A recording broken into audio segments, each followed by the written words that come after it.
G'day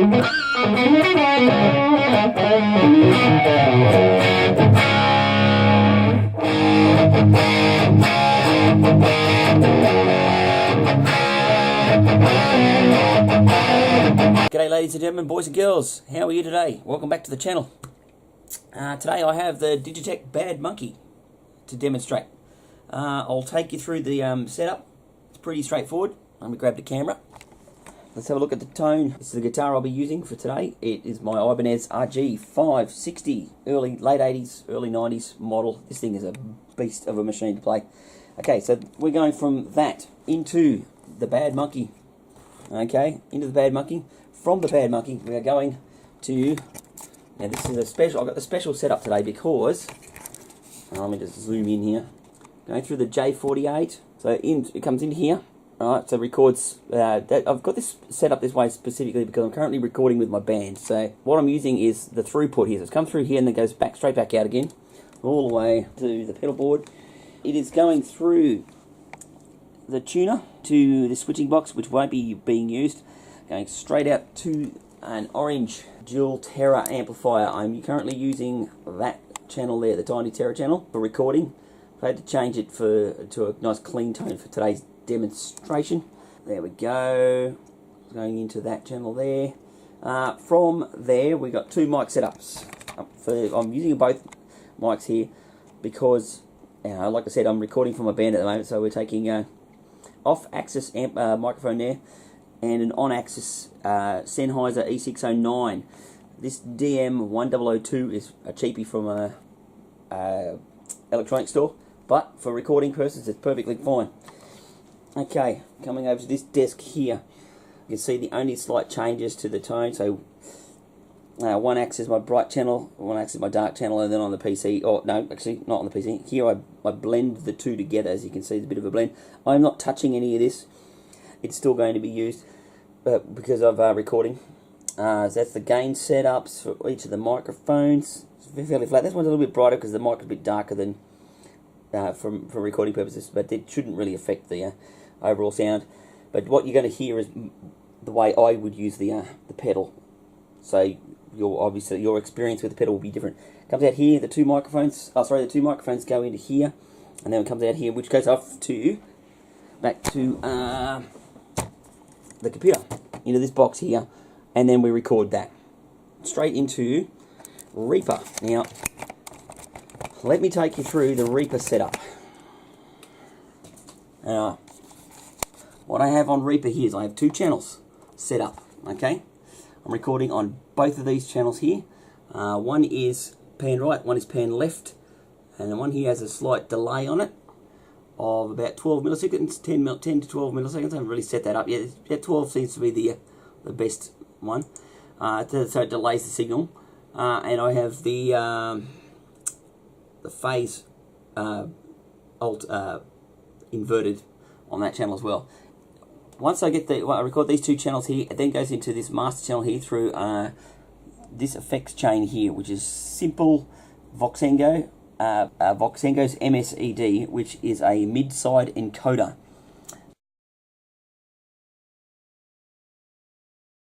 Here's my clean tone, the clean signal, bridge pickup.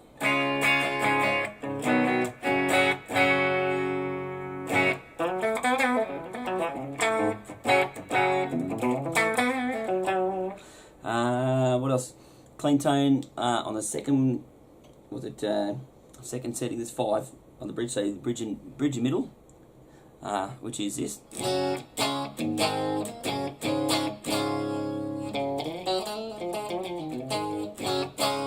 Rightio.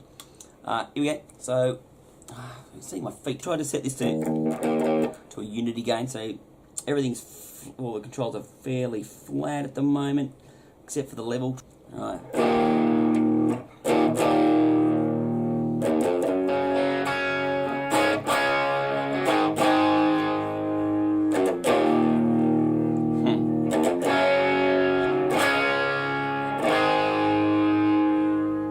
Very cool. Not a bad sound at all. It's very good. It's supposed to be a like a tube screamer type overdrive with a bass control.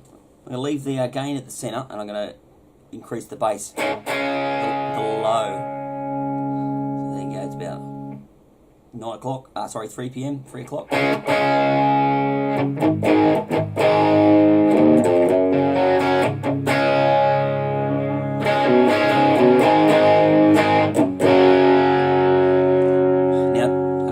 Sounds like on the recording until I listen back to it, but through the amp it sounds pretty good. Adds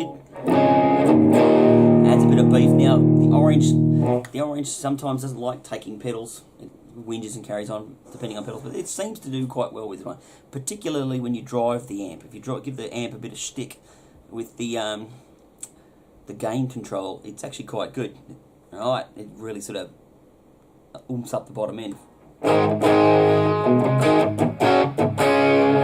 Rightio. I'll drop the bass back to normal. Let's put the high upwards of about, if that's getting in there. Boost the high up to about 3 o'clock.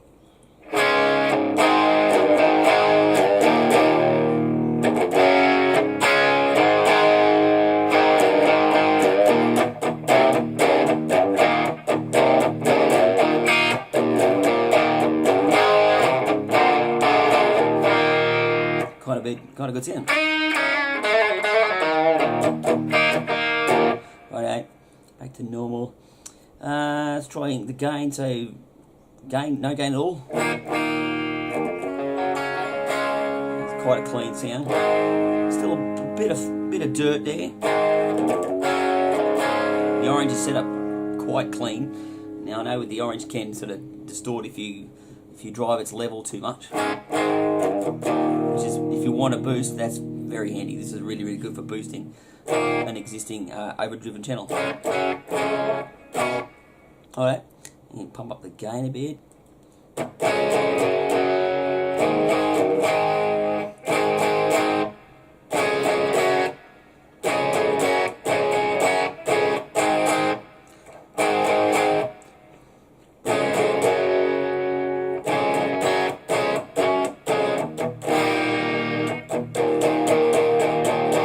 Cool.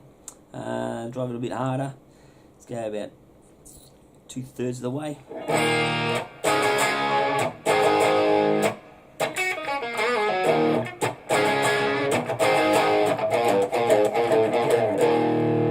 Awesome.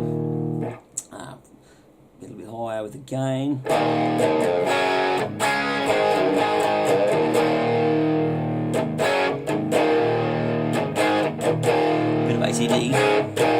AC/DC. Just play around with the EQ. Bump up the high to.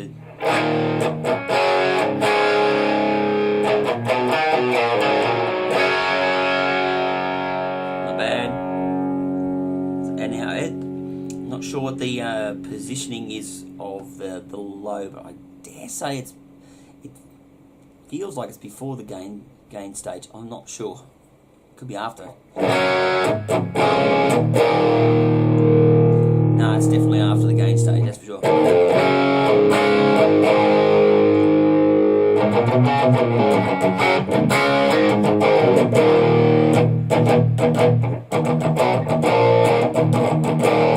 Definitely not a not a thrash pedal on its own. What else? Okay, so let's try when you pull the highs all the way out. I'll put the gain back to middle. Okay. So really, you just sort of adjust it to your tastes, depending on what your amp is, your guitar, even the place that you're playing, as to what you would set these for. I use a golden rule with my EQ settings. What I do is like when I'm recording and mixing things for my band or other bands and whatnot, is I remember coming across an article or a video that says set your bass and trebles based on when it becomes, the effect becomes noticeable. So if I, for example, take the low and I start to push it up, boost the volume, once it starts to become noticeable, or too much, it says to pull it back until, just pull it back about halfway, or just like a small amount. And that seems to be the most appropriate in the room that I'm sitting. What it sounds like in the recording, I have no idea. So now I'm going to try the same thing with the treble boost stage. Okay, so that's really, really noticeable now. It gets up at this level through my amp. I'll drop it back to about there.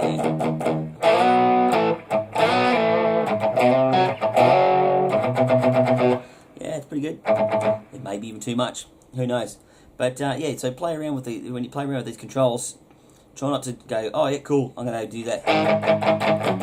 Unless it's absolutely necessary, because that'd be up where 15, maybe 20 dBs of boost. That's quite a lot. So find that equilibrium, sort of find where it becomes really, really noticeable, and then sort of pull it back a bit. So if it's really noticeable about here, I would pull it back to about there. Yeah, same with the bass. Work too much and pull it back to about there.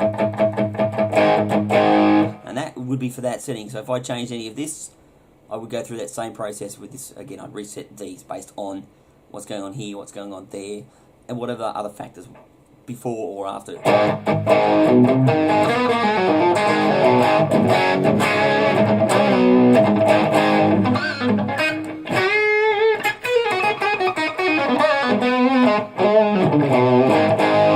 Cool.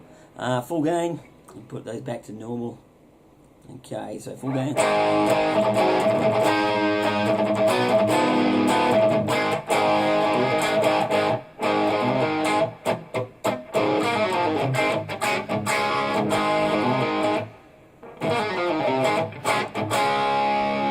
Cool. Right, now when you drop the bass down, if I drop the bass right out,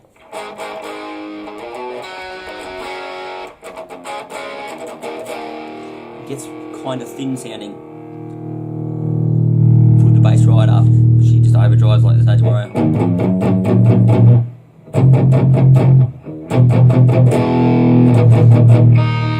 Nice.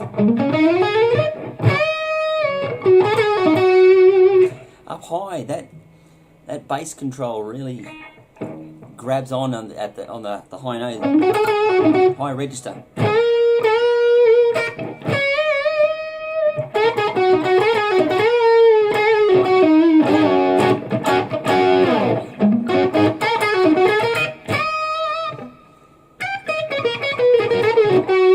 Very nice. Probably not very good for the low stuff, but not bad for up here. Treble off, bring that treble right down.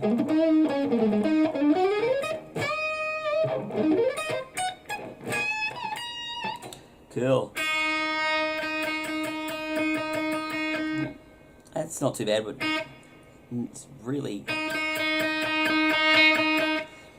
the brighter it is, the more it reacts. But this doesn't seem to do very much. It's with the orange setup anyway. With another amp, it might react a bit differently. Okay, let's bring it down. So, bring things back to normal. I'd say probably around about there's a good setting.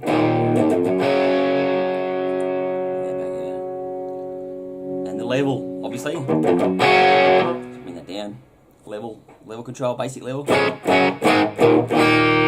What's that? Clean tone. Driven. Bring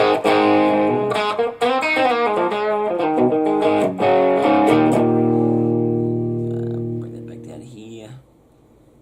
Turn the gain right up. Ooh. There we go.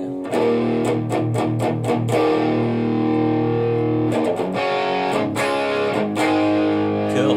Righto. That's the Digitech Bad Monkey Tube Overdrive on a clean driven amp. I'm going to change the amp to a slightly gritty tone, and we'll see how it behaves with that. So, alright, I'm going to change the settings on the amp to this. I've decreased the volume.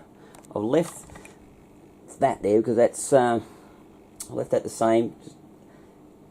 This tiny Terra amp's a bit dark for me, so what I've got here, the gain control here, I've set up to, what's that, 1 o'clock, and that gives you this.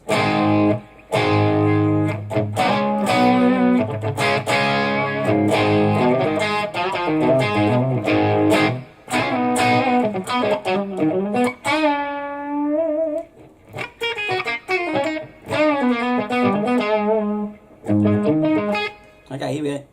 Clean channel. Distort it a bit.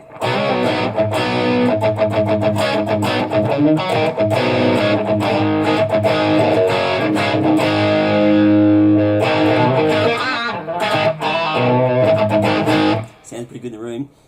Push the bass up now, about to give it a bit more beef. Now, this makes the amp really grind.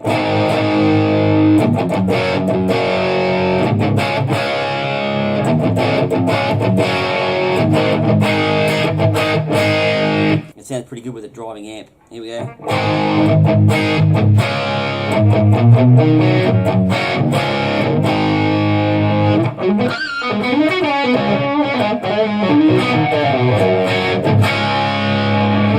Cool.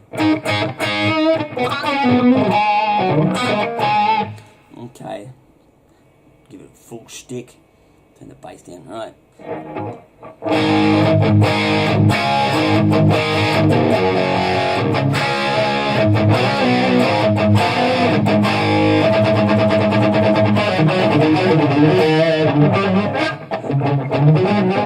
Damn it.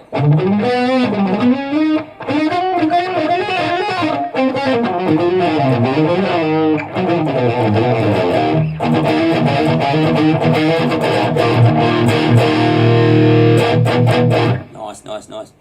Okay, bring it back to more appropriate levels. So what's that? That's roughly unity gain. Seems pretty unity to me. Okay, so the gain goes up, so it's already driving amplifier.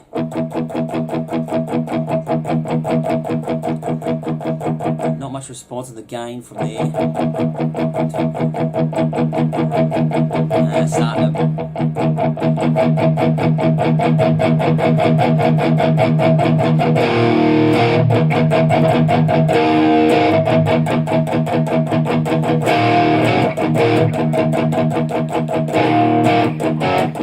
That's really very ineffective down there.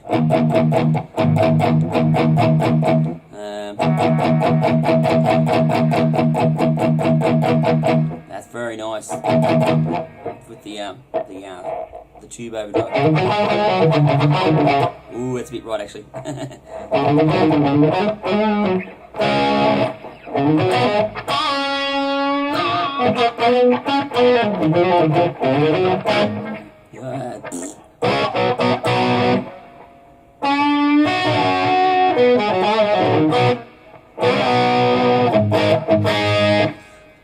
Alright, now full out, full level, full gain.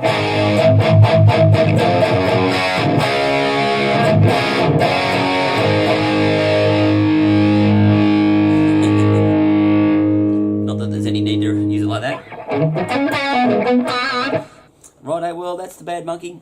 Not a bad pedal, but yeah, it's just for me. I'm not vibing with it. I don't understand why I'm not vibing with it.